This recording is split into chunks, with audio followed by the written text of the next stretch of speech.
It may have been the greatest army of all time, conquering and controlling an empire that stretched across the ancient Western world.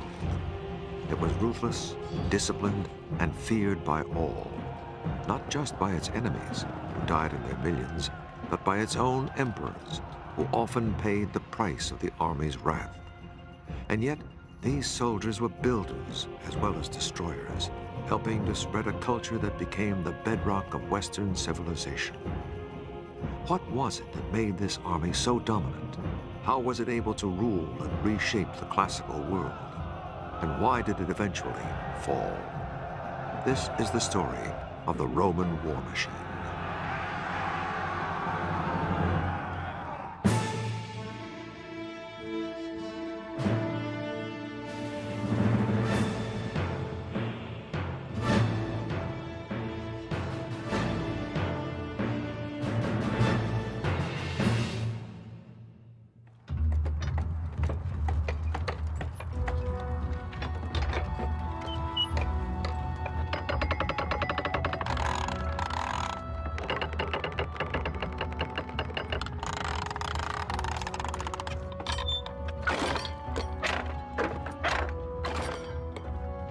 For any ancient people who refused Roman demands to surrender their town or city, weapons like these may have been among the last sights they witnessed on Earth. Siege warfare was one of Rome's greatest tools for winning and keeping control of its empire. The Roman siege weapons, adapted from the Greeks, gave them a tremendous versatility for conquest. This catapult for flinging heavy stones was called the ballista. These are really designed to batter away at either bodies of men or particularly gateways, stone walls. It would take a long time to knock down a decently built stone wall, but you can lob the balls over the walls and hit the defenders who are hiding behind. Now the machine gets its power from twisted skeins of rope, which in ancient times were made of sinew or horsehair, and through each skein of rope goes an arm. So it's already under tension, and as they wind it back, the arms are put under increased tension. And we're using here a ball which is about the size of an orange, and this is found archaeologically very common. But the biggest ammunition from these machines comes from Israel, and that's in the form of stone balls weighing 100 weight. And to shoot that, the machine would be about 40 feet high. A different type of machine was the catapulta, built like a crossbow, that fired heavy arrows and bolts with deadly accuracy.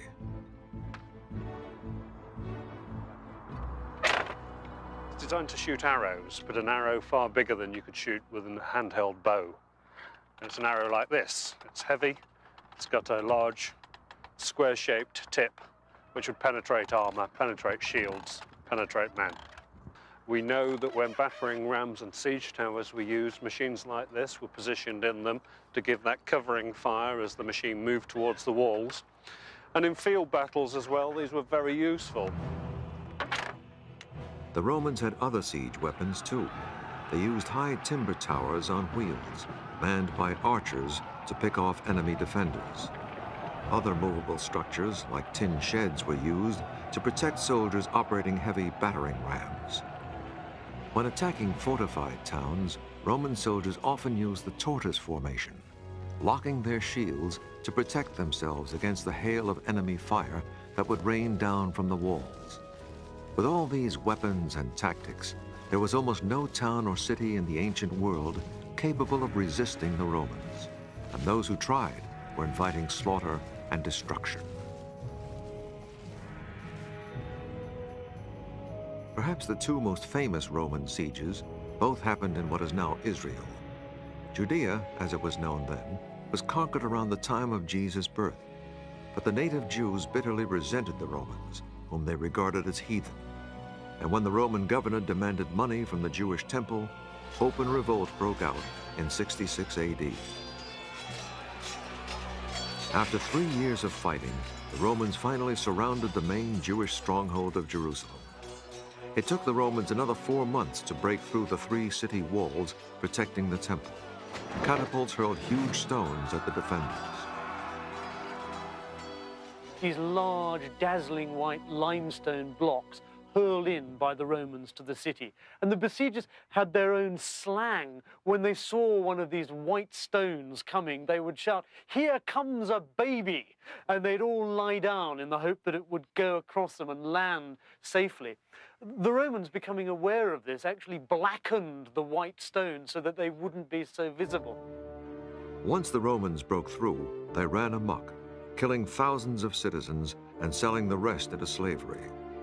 Jewish holy relics were carried off to Rome to be paraded in triumph, and the temple was destroyed.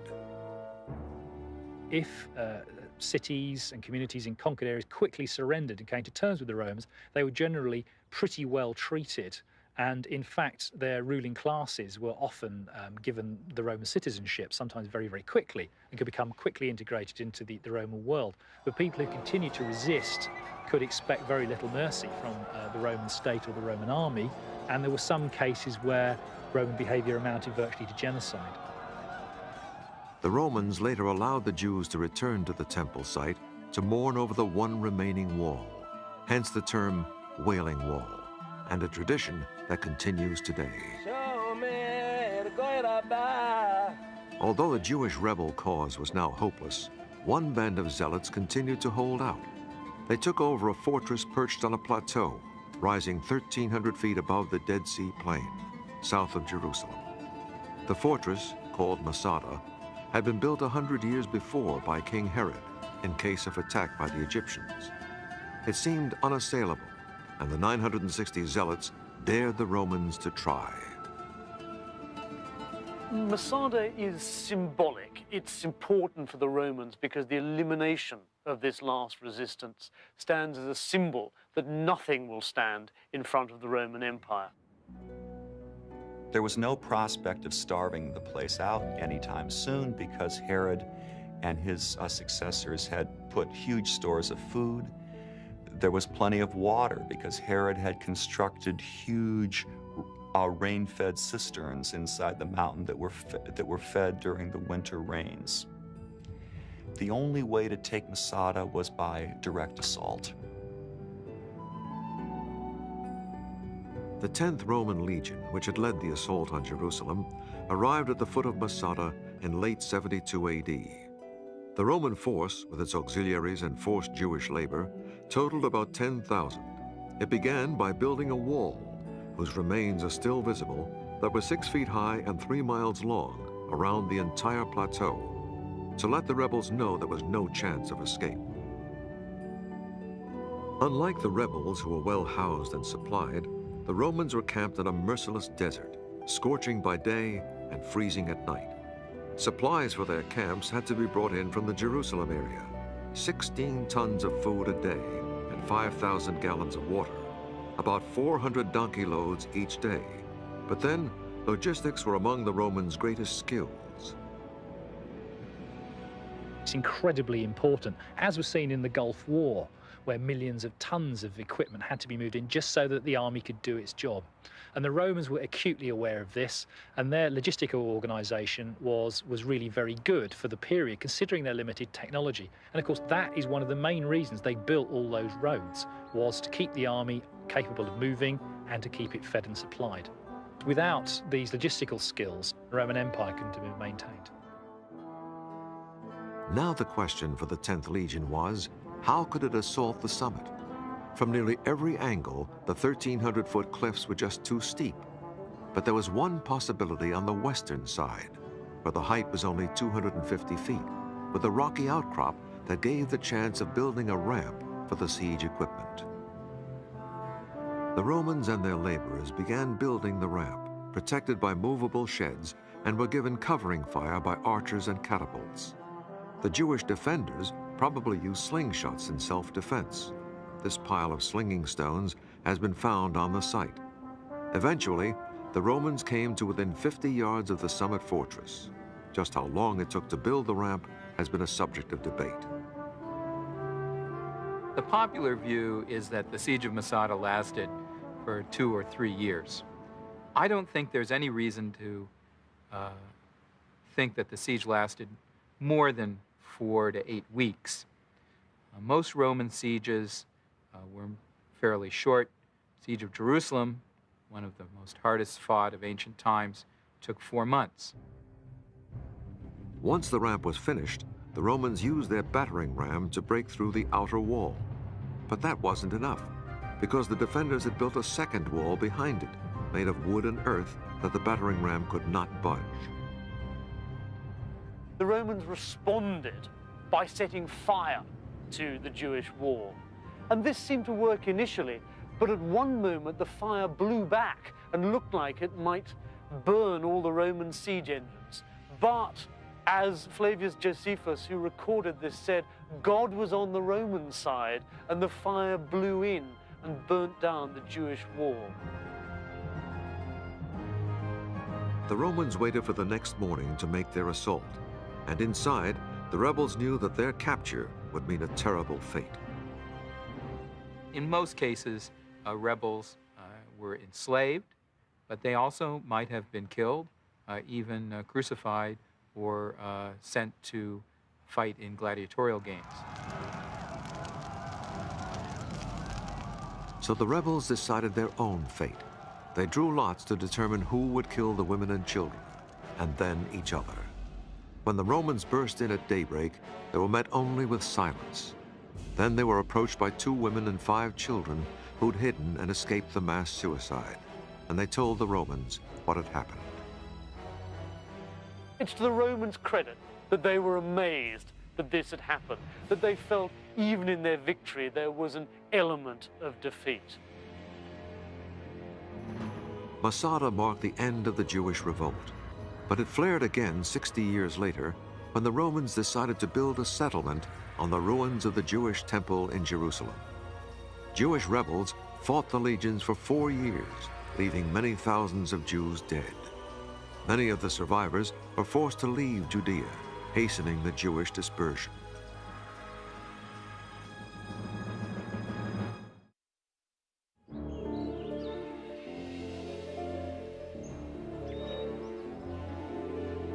By the year 100 AD, the Roman Empire had been expanding for some 4 centuries, and under the Emperor Trajan, himself a general, the expansion continued.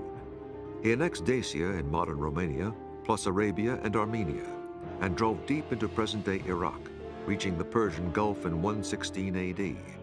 But these new conquests stretched the Roman army to capacity. When Trajan died in 117 AD, he left another general, Hadrian, as his successor. But Hadrian quickly reversed the expansion policy, pulling out of Iraq and fixing the empire's borders. He had seen the human cost of that and how difficult it was for the Romans to expand any further into lands which were apparently more capable of resisting them. Hadrian did not just draw lines on a map. He had very visible boundaries built on the frontiers. In Germany, it was a 9-foot wooden palisade, now partly reconstructed on site, which ran for 350 miles between the Rhine River and the Danube as a control line against German tribes.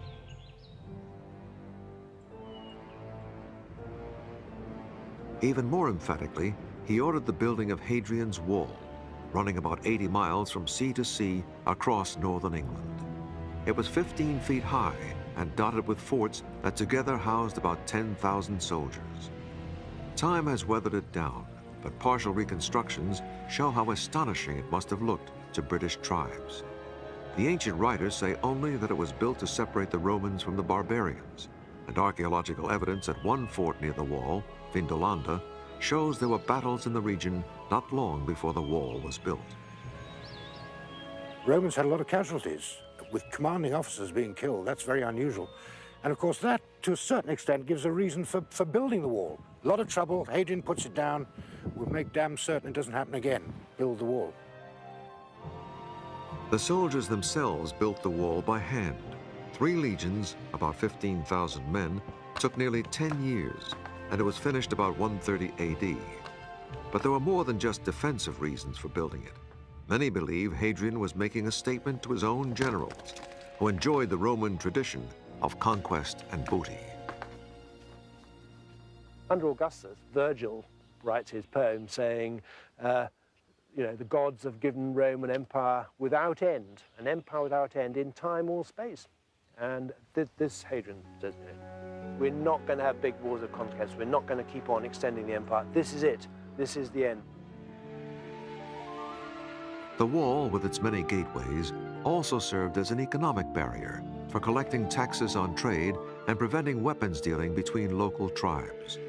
And Hadrian, the general himself, who'd spent much of his life in the army, would have been conscious of keeping the legions busy, so they had less time to hatch political plots.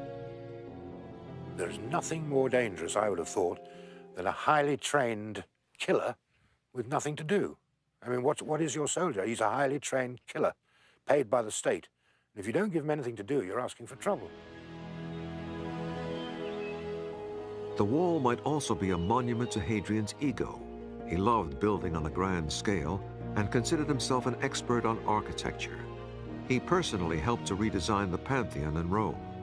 And Hadrian's own villa, just outside Rome, was so huge that it took 1,000 soldiers just to guard the perimeter. It covered 300 acres, twice the size of the city of Pompeii. While Hadrian's Wall and other defensive barriers were strong symbols of the limits of the empire, they were not strict borderlines. The Roman army still controlled areas well beyond the physical frontiers. The Romans would patrol long distances beyond those frontiers and also had networks of spies and intelligence agents. They would expect to know of any possible threat to those frontier lines well in advance and could actually nip it in the bud. At Vindolanda, excavations have revealed a letter written by a Roman officer out on patrol, well beyond the official frontier. And he actually writes into our commanding officer saying that they've done their job. Should the men be dispersed back to their units, or should they all be brought back to Vindolanda? But the real point of his letter has got nothing to do with that. The real point of his letter is that the men have run out of their beer supplies. He's asked for more. They haven't come. Why not? Another way the Romans patrolled their many borders was with their navy. The remains of these Roman ships were found buried in the muddy banks of Germany's Rhine River in 1981 by construction workers laying the foundations for a hotel. Based on what was found and referring to Roman artworks, experts have built life-size replicas of Roman Navy ships at the Naval Museum in Mainz in Germany. The Romans largely used oared warships, galleys, and these were crewed actually not by slaves, as Ben-Hur has suggested, but actually by free sailors and marines.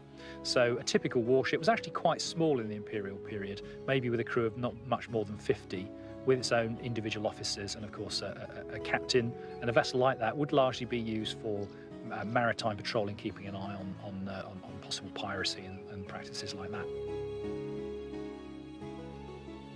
The ship recreated here was 65 feet long, powered by 32 oarsmen, and sails when the wind was right, and was capable of going 12 miles an hour. It carried extra soldiers apart from the rowers and was used to patrol trouble spots along the Rhine. Rome had naval bases throughout the empire, using the ships mainly for troop transport and protecting trade. For much of the empire's history, the Romans did not need to fight great sea battles, because after Rome conquered Carthage and Egypt, there were no other sea powers left.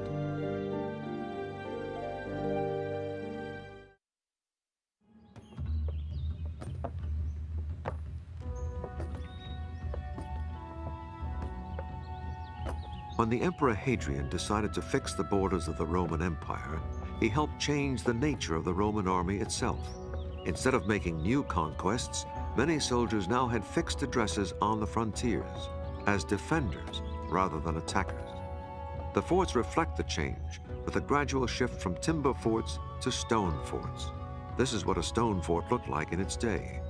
This is the fort at Saalburg in Germany, rebuilt on the foundations of the original. Roman forts were usually sited at strategic points, like a mountain pass or a river crossing.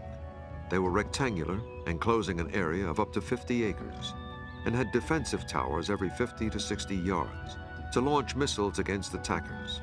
There were also deep ditches around them to repel enemy raids. The fort's central building, the Principia, was the administration center, with offices set around a courtyard. But most of the fort was taken up with barrack blocks, in which the common soldier got to know his fellow legionaries more closely than he would have liked. This is one of many barrack rooms in the fort here at Chester's on Hadrian's Wall. And in this particular space, 8 soldiers would have spent their leisure hours, and this is where they would have slept. This whole area here would have been divided off by some kind of partition around about here. The room out at the front was probably where they kept all their equipment. So it was in an area like this that all of these soldiers actually had to eat and sleep. And in fact, they may have not have been on their own. It's quite possible that also some of them at least will have had their wives and children in here. This was a very crowded place. Living arrangements were much more civilized for the career officers, the centurions. In comparison to the spaces lived in by ordinary soldiers, a centurion had a whole house to himself. This large rectangle of foundations here are the remains of one such centurion's house here at Chester's.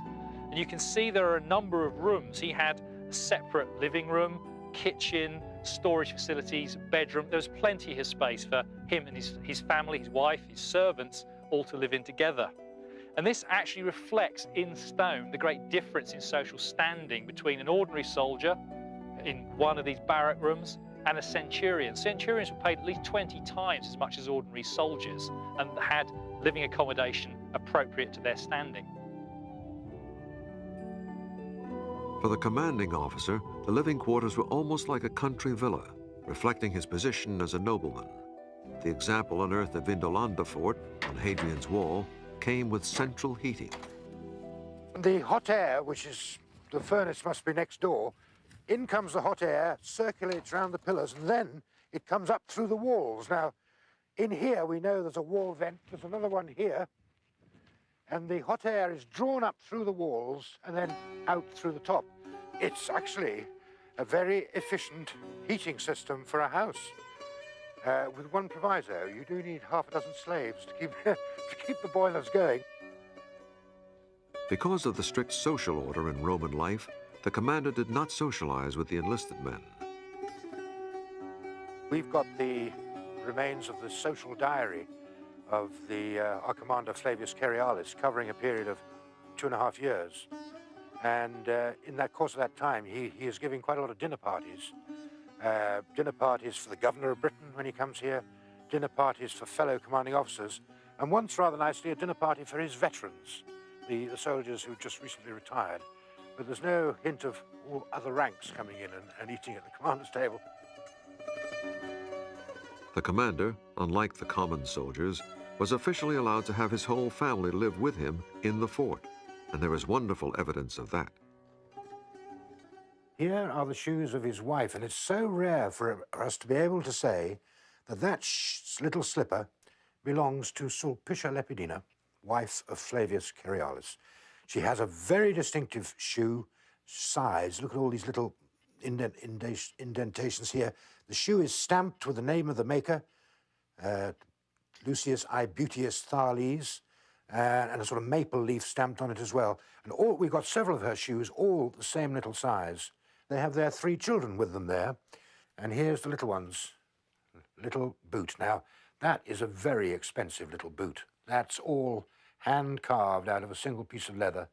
And he's even got his little studs in the bottom. And you can see how he's been going over on his heel, sort of dragging his typical small boy, I would think.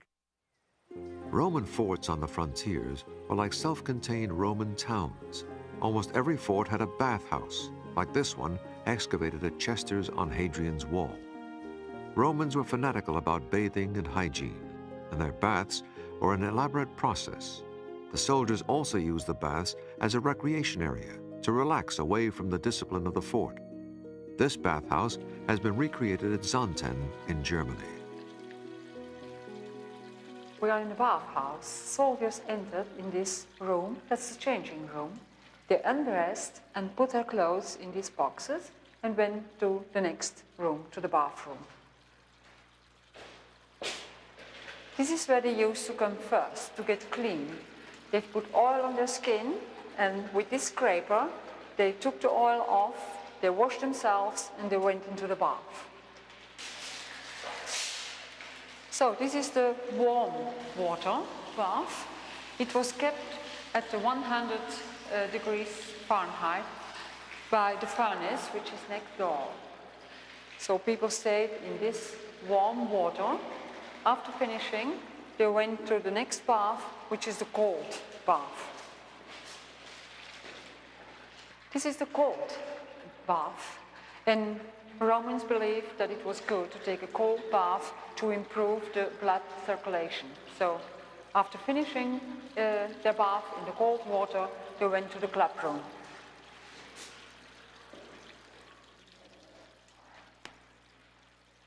So this is the club room where soldiers came after having their cold bath. They could stay for a while here. They could talk to each other, playing dice, having massage, and just forget being a soldier for a short while. Another prominent example of plumbing was the toilets, which were communal. Seats were only 2 feet apart and were open to the air, except for a small roof. Because toilet paper had not yet been invented, soldiers used a sponge on a stick, which they cleaned in the water channel that ran in front of the seats. For the soldiers' amusement, many forts had amphitheaters, like this one reconstructed at Zonten in Germany. They were used for special festivals, including religious sacrifices, and also modest versions of Roman games, including gladiator contests. Soldiers on the frontiers needed diversions because there were long periods of boring peace. I would have thought that most Roman soldiers serving on the wall here, doing their full 25 years, might never cast a spear in anger in the whole of that time. Soldiers spent much of their time doing paperwork. The forts generated tons of it. Some of it has miraculously survived at one Roman fort. Coming up, actual soldiers' letters from 2,000 years ago, giving a fascinating portrait of life on the frontier.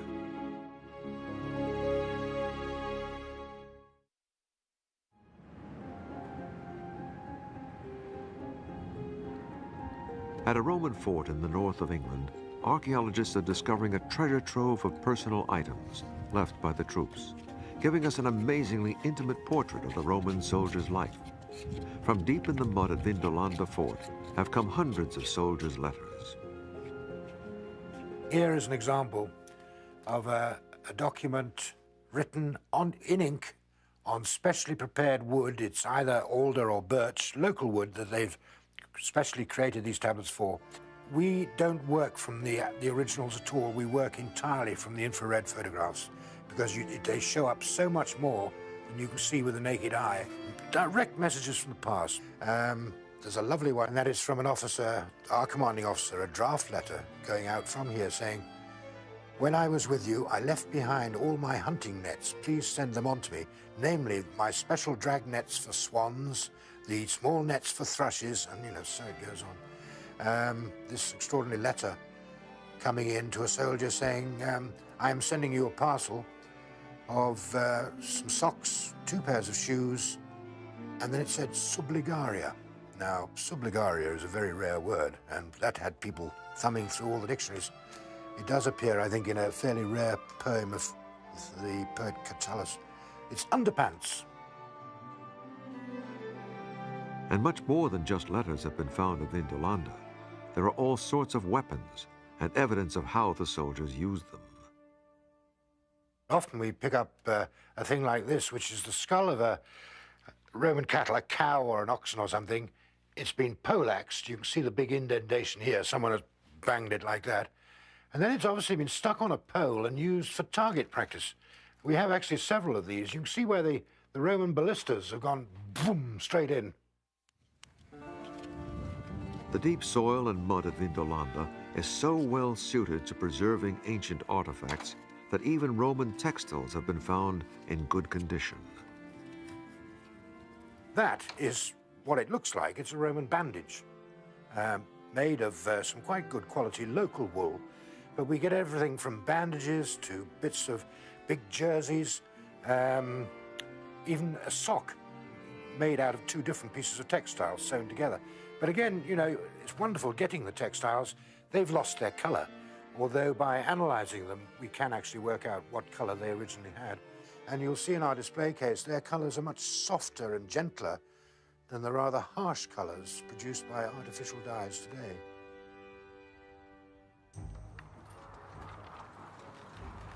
Being a Roman soldier fighting against barbarians may have seemed a risky business, but in fact, Roman soldiers were more likely to reach the age of 40 than the average Roman male citizen. Soldiers were well housed and well trained, and had a better diet than many city dwellers. They were given daily rations of corn, wine, vinegar, and salt, plus vegetables, poultry, fish, and cheese whenever they were available. It's interesting that bad food, which is one of the constant complaints of soldiers through the ages, is not mentioned in any of our sources as a complaint of Roman soldiers. Another reason for higher life expectancy was the medical attention the army received. And it was so advanced that soldiers expected to live through their service, and it's one of the few ages in history when men had a higher life expectancy than women because of the battlefield medic. For the army doctor, the most common job was to fix battle wounds. This is an arrow, a male-piercing arrow, and if it's gone into the arm, it's got to come out, obviously. You can't just pull it out. The first thing you've got to do is use a scalpel to make an incision either side of the arrow to open it up. And retractors are brought in to peel back the skin and expose the arrow. Then you can start to draw it out. If you've got severe bleeding, you might need to clamp it. These clamps are virtually identical to ones that are used in modern operating theatres. Or these, which look like a tweezer but with a sliding ring, clamp tight shut. To stop the bleeding, a cautery. You heat this up over coals, insert it in, seals off the wound. Great. Finally, you want to close the wound over. Now, you could stitch it, and we got the needles made of bronze and bone, but the items that they stitched it with, sinew or flax, was a contaminant. It festered in infection. So they came up with wound staples. These are made out of silver, which is hypoallergenic. Insert it into one side of the wound, pull it over, and stick it in, and that holds it tight. And the little lines that are on it that look like decoration, they're weak points when it comes to taking it out. You snip those, and it comes out easy. And they're using these at the end of the 20th century. They're finding that staples heal faster than stitches. So we're moving back to ideas that they had 2,000 years ago. Roman medics were also herbalists, prescribing rosemary as an antiseptic and caraway as a poultice for bruises. Another thing about caraway is the essential oil of it's a stimulant, and it's supposedly good for flatulence. And when you've got 8 men sharing a small leather tent, that's probably a good thing. Like most armies, the Romans believed that the gods were on their side, and so the soldiers were particularly careful not to offend those gods. Before a battle, animals would be sacrificed and omens would be studied. For example, the flight of birds or cloud formations to determine if the gods wanted a Roman victory.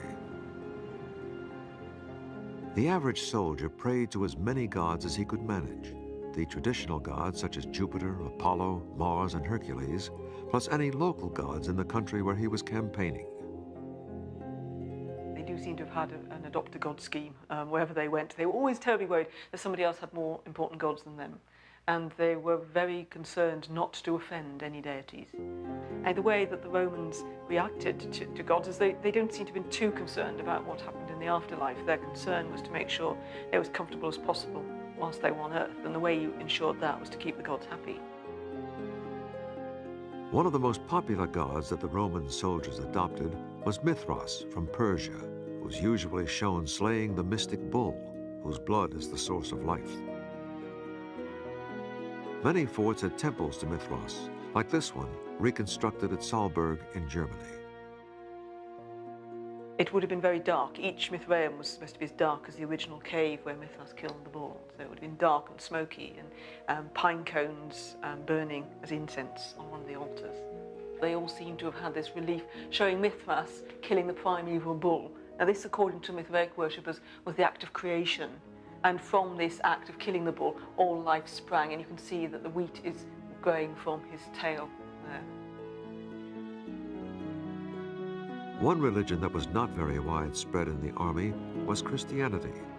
It did not become the official religion of the empire until the 300s AD, towards the end of the Western Empire. It would have been quite difficult, I think, to have been a Christian in the Roman army before it became the official religion, because the Roman army expected you to worship certain set deities, such as the birthday of the emperor or Jupiter on certain days. And if you were a Christian and believed there's only one God, then you would have a fundamental problem with that. The soldiers carried other objects of worship with them at all times. One was the legionary eagle, often made of gold. It was housed in its own chapel and anointed with special oil on religious days. The soldiers marched behind it into battle, and it symbolized the spirit of the legion itself. To lose your standard to the enemy was a terrible disgrace, and Roman soldiers literally gave their lives to save their flag and their symbols. There was also the cult of the emperor, and each legion carried his image. It was important for the troops to be able to recognize their emperor. He was with them in spirit, if not in person, though sometimes he would be there in person, as when the Emperor Hadrian taught the entire empire. Emperor worship was also an important part of Roman religious life. As well as worshipping their gods, the soldiers would worship their emperor. One way the emperors made sure the soldiers recognized them was by putting their faces on the coins the soldiers were paid with. Next, we'll look at the Roman soldier's pay, how he spent it, and how it helped to change the map of Europe.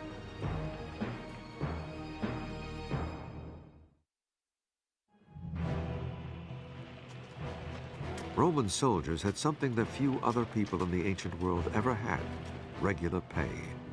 Legionaries were paid the equivalent of a middle-class salary plus annual bonuses from the emperors to try to ensure loyalty.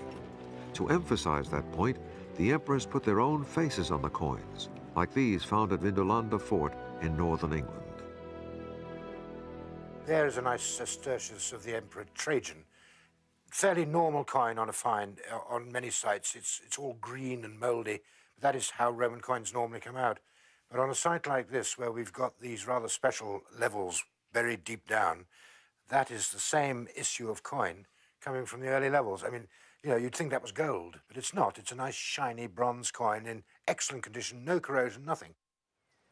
The soldiers' savings were kept in special strong rooms at the forts, like this rare surviving example at Chester's Fort on Hadrian's Wall.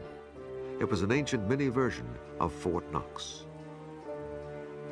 This was probably one of the safest places for money to be anywhere in the Roman province of Britain, because you've got 500 soldiers guarding it, and they're guarding a lot of their own money, because Roman soldiers had about a third of their pay kept back as a compulsory savings scheme. As well as compulsory savings, soldiers had deductions taken from their pay for food, clothes, weapons, and the burial club to pay for their tombstones. There were other deductions too. Fines for loss of equipment, buying that extra pepper to liven up the food, or indeed, if they're not feeling very well, buying some opium. I mean, we get opium on the tablets. The quartermaster is issuing it. We would like to think for medical purposes, but you never know. Because regular salaries were rare in ancient times, the Roman soldiers' pay was a magnet for local civilians wherever they went. Villages sprang up outside every fort. These are the remains of one such village outside Saalburg Fort in Germany. The town supplied the soldiers with food, alcohol, and entertainment, and there were always local women. Although soldiers were officially not allowed to marry until around 200 AD, when that law was changed, many soldiers kept unofficial wives and children in the towns next to the forts. This was tolerated because soldiers' sons often became new recruits. Some of the towns outlived the forts themselves and became great cities. Examples include Cologne and Bonn in Germany and York in England. It was in the civilian towns that many soldiers chose to live once they retired, moving just a few yards from inside the fort to outside. Sometimes towns were created by Rome as official colonies. The Roman government, as an act of policy, planted large numbers of veteran soldiers in a new city called a colony, a colonia. And often these were actually converted military bases, so a military base directly becomes a city. Colonies were like little Romes, planted throughout the empire, a way of securing and Romanizing conquered territory while giving veterans a place to live. One example was Fréjus, now a modern city on the French Riviera, which served a double purpose, as a naval base and a colony founded by Augustus for veterans and civilians. It was the birthplace of the great Roman general Agricola, who helped conquer Britain. Fréjus was a colony for the 8th Legion, and evidence of that has been found in recent excavations. This cheekpiece of an iron helmet of the early 1st century AD. It is the protection of the right cheek of a helmet. And it's a very unusual find, especially in France, because on the Roman camps, the soldiers were very careful with their weapons. They didn't lose them. Fréjus had all the trappings of a Roman town, including an amphitheater holding 12,000 spectators, which is still used today for bullfights. It also had an aqueduct, probably built by the soldiers. These pillars supported a water channel that gradually sloped down to Fréjus from a mountain source 25 miles away. Roman engineers calculated the precise slope needed for the aqueduct, and then soldiers were brought in to do the heavy work of building. To build the water channel, the Romans used a technique builders still use today. They built a wooden mold, then filled it with concrete. They just had to put some planks here inside the channel, and then they had the mold, internal mold for it, and then they could pour the concrete between the two parts, just as we do now with the concrete. You know, the Romans used the concrete in the same way as we do. The building skills of the army helped to change the face of the empire. Soldiers built not only military structures like forts and Hadrian's Wall, but also had a hand in some of the many beautiful and enduring civilian works right across Europe and the Middle East that helped put Rome's particular stamp on its hard-won territories.